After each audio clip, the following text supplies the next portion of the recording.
অভিষেক বন্দ্যোপাধ্যায় সেই সেবাশ্রয় কর্মসূচি ইতিমধ্যেই আপনারা জানেন জোড়া এফআইআর হয়েছে ডায়মন্ড হারবার থানায়, বিষ্ণুপুর থানায়, তারপরে একেবারে পারুলিয়া কোস্টাল থানা, সেখানে অভিযোগ দায়ের হয়েছে। আর এবার নতুন অভিযোগ করা হলো, সেবাশ্রয় কর্মসূচিতে দেখিয়ে আরো বেশি অসুস্থ হয়ে পড়েছিলেন এক মহিলা। এই অভিযোগ এবার দায়ের হয়েছে। সন্দীপ সরকার আমাদের প্রতিনিধি রয়েছেন আমাদের সঙ্গে। সন্দীপ, কি অভিযোগ? দেখো, গুরুতর অভিযোগ। এবার অভিযোগ দায়ের হলো সেবাশ্রয়ের এই কেলেঙ্কারি নিয়ে রবীন্দ্রনগর থানাতে। রবীন্দ্রনগর থানাতে গতকাল রাতে মালতী বিশ্বাস নামে এক বৃদ্ধার পরিবারের তরফে অভিযোগ জানানো হয়। সেই অভিযোগে মালতী বিশ্বাসের পরিবারের লোকজন তারা জানিয়েছেন পুলিশকে যে পায়ের যন্ত্রণা নিয়ে মাকে অর্থাৎ মালতী বিশ্বাসকে ভর্তি করা হয়েছিল, নেওয়া হয়েছিল সেবাশ্রয় ক্লিনিকে। সেবাশ্রয় ক্যাম্পে দেখানোর পরে সেখান থেকে চিকিৎসকেরা যে ওষুধ দেন সেই ওষুধ খাওয়ার পরে তার পায়ের সমস্যা বেড়ে যায়, একটি পা অসাড় হয়ে গিয়েছিল এবং শারীরিক অবস্থার অবনতি হওয়ায় তারা তাদের মাকে নিয়ে যান প্রথমে এমআর বাঙ্গুর হাসপাতালে। এমআর বাঙ্গুর হাসপাতালে সেখান থেকে রেফার করা হয় ন্যাশনাল মেডিকেল কলেজে।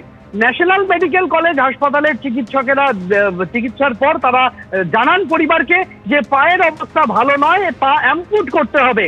এরপরই অপারেশন করা হয়। অপারেশন করে ওই বৃদ্ধার ডান পায়ের হাঁটুর নিচ থেকে বাদ যায়, কেটে বাদ দিয়ে দিতে হয়। এই হেন পরিস্থিতিতে সেবাশ্রয়ের ক্যাম্পের ডাক্তার এবং তাদের চিকিৎসা পদ্ধতি নিয়ে প্রশ্ন তুলে এবং চিকিৎসায় গাফিলতি এবং ভুল চিকিৎসার অভিযোগ তুলে সেবাশ্রয় ক্যাম্পের বিরুদ্ধে রবীন্দ্রনগর থানাতে অভিযোগ দায়ের হয়েছে গতকাল। যদিও এই অভিযোগ পাওয়ার পরে এখনো অফিসিয়াল এফআইআর রুজু করেনি পুলিশ। বিষয়টা প্রাথমিক তদন্ত করে খতিয়ে দেখে তারপর পরবর্তী পদক্ষেপ সেরকমটাই পুলিশের তরফ থেকে আমরা জানতে পারছি। ইতিমধ্যেই রবীন্দ্রনগর থানাতে অভিযোগ দায়ের হয়েছে। আমরা জানি যে সেবাশ্রয়ের বেনিয়ম নিয়ে কেলেঙ্কারি নিয়ে প্রথম অভিযোগ দায়ের হয়েছিল ডায়মন্ড হারবার থানাতে, এফআইআর স্টার্ট করে পুলিশ। তারপরে বিষ্ণুপুর থানাতে এফআইআর দায়ের হয় এবং তারপর পারুলিয়া কোস্টাল থানাতে বিপুল পরিমাণ ওষুধ তৃণমূলের এক বিধায়ক, মগরাহাট পশ্চিমের বিধায়ক শামীম আহমেদের ঘনিষ্ঠের ফার্ম হাউসের জমি খুঁড়ে প্রায় 10 ট্রাক ক্যাম্পে থাকা ওষুধ মাটিতে পুঁতে দেওয়া হয়েছিল, সেগুলিকে উদ্ধার করে পুলিশ। সেই মামলায় অভিযোগ দায়ের হয় পারুলিয়া কোস্টাল থানাতে। এখনো পর্যন্ত এই পারুলিয়া কোস্টাল থানার ঘটনাতে এফআইআর দায়ের হয়নি, এফআইআর রুজু হয়নি। অভিযোগ দায়ের হয়েছে, পুলিশ সেটাও প্রাথমিক তদন্তের পর তারা পরবর্তী পদক্ষেপ নেবে বলে জানিয়েছে। অর্থাৎ পৃথক পৃথক 4টি থানাতে দক্ষিণ 24 পরগনার সেখানে সেবাশ্রয়ের বেনিয়ম, সেবাশ্রয়ের দুর্নীতি, সেবাশ্রয়ের বিরুদ্ধে অভিযোগ জমা পড়লো। তার মধ্যে 2টি এফআইআর পুলিশ ইতিমধ্যেই রুজু করে দিয়েছে, বাকি 2টিও তদন্তের পর্যায়ে রয়েছে পুলিশের। সন্দীপ, তুমি আমাদের সঙ্গে থাকো। শুধুমাত্র যে কর্মসূচিতে বেনিয়ম হয়েছে, একেবারে রোগীদের যারা অসুস্থ নন এমন মানুষকেও বাধ্য করা হয়েছে সেবাশ্রয় প্রকল্পে সামিল হতে, তাদেরকে দেখাতে, এমনকি চোখ দেখাতে এসেছেন, চশমা পাননি। হার্টের পেশেন্ট স্বামীকে নিয়ে এসেছেন, তার টেস্ট হয়েছে কিন্তু রিপোর্ট পাননি। একাধিক অভিযোগ রয়েছে চিকিৎসায় বেনিয়ম। হোমিওপ্যাথি ডাক্তার, আয়ুর্বেদিক চিকিৎসক যারা একেবারে চিকিৎসকের ডিগ্রি পাননি, তারা পর্যন্ত সেকেন্ড ইয়ার থার্ড ইয়ারে পড়াকালীন তাদের দিয়ে পর্যন্ত প্রেসক্রিপশন লেখানো হতো। এমনকি তারা ফোন দেখে প্রেসক্রিপশন লিখতেন। রোগীরা এমন অভিযোগ করেছেন ভুল চিকিৎসায় তাদের হেনস্থা হতে হয়েছে, সমস্যায় পড়তে হয়েছে, এমন অভিযোগ একের পর এক থানায় অভিযোগ দায়ের হয়েছে। প্রথমে ডায়মন্ড হারবার থানা, তারপর বিষ্ণুপুর থানায় জোড়া এফআইআর দায়ের হয়েছে। আপনারা জানেন পারুলিয়া কোস্টাল থানা, যেখানে একেবারে দেখা গিয়েছিল মগরাহাট পশ্চিমের যিনি বিধায়ক ছিলেন তার এলাকা, যেখানে কোটি কোটি টাকার ওষুধ, একেবারে জীবনদায়ী শিশুদের জন্য ব্যবহার করার ওষুধ, যা মেয়াদ উত্তীর্ণ, মাটির নিচে চাপা দেওয়া হয়েছিল এবং সেখানেও কিন্তু কোটি কোটি টাকা দুর্নীতি হয়েছে, কালো টাকা সাদা করা হয়েছে, এমন একাধিক অভিযোগ ছিল।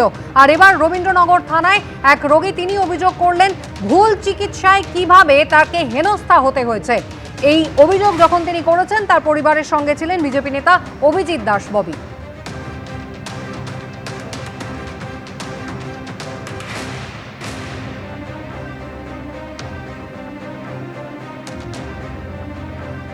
বাদ গেল যখন অপারেশন থিয়েটারে অপারেশনের দিনকে পায়ের শিরা কেটে ফেলে, কিন্তু সেটা 9 দিন পর ধরা পড়ে।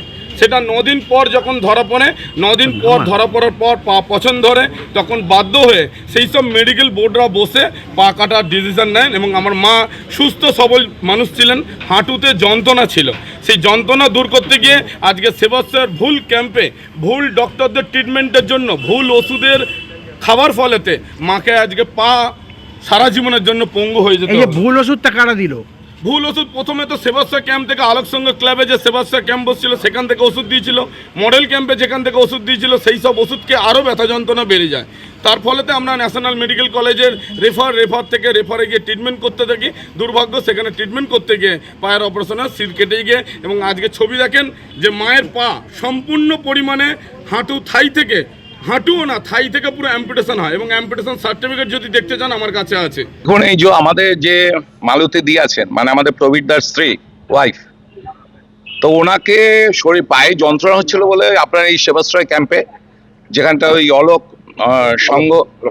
অলোক সংঘের কাছেই ছিল 7 নম্বর ওয়ার্ডে, ওখানে গিয়েছিলেন। ফোর্সফুলি ওনাকে নিয়ে যাই ওখানকার প্রাক্তন কাউন্সিলর। ওখানে নিয়ে যাওয়ার পর ওনাকে অনেকগুলো ওষুধ দেওয়া হয়। সেই ওষুধগুলো কারা দিচ্ছে, কে ডাক্তার, তার কোনো এনেই আপনি দেখেও বুঝতে পারবেন। এই সমস্ত তাতে কোনো রেজিস্ট্রেশন নাম্বার নেই, কিছুই নেই। এবং তারপর ওখানে মডেল ক্যাম্পে রেফার করা হয়, সেখানে দিয়ে আপনার রেফার করা হয় হচ্ছে কোথায় নিয়ে বাঙ্গুরে। এবং ওখানটায় ডাক্তার মানে সেবাশ্রয় ক্যাম্প থেকে এসছে বলে কোনো গুরুত্বও দেয়নি ডাক্তাররা। পায়ের শিরা কেটে বাদ দিয়ে ওনার পাটা আজকে এমন পরিস্থিতি হয়েছে যে পুরো পা কেটে বাদ দিতে হয়েছে। এবং তারপরে এটা নিয়ে অনেকবার আপনার অভিষেক ব্যানার্জির কাছে তদবার করেছে, কিন্তু অয়ন বা সুমিত এরা কেউ এনাদের পাত্তা দেয়নি।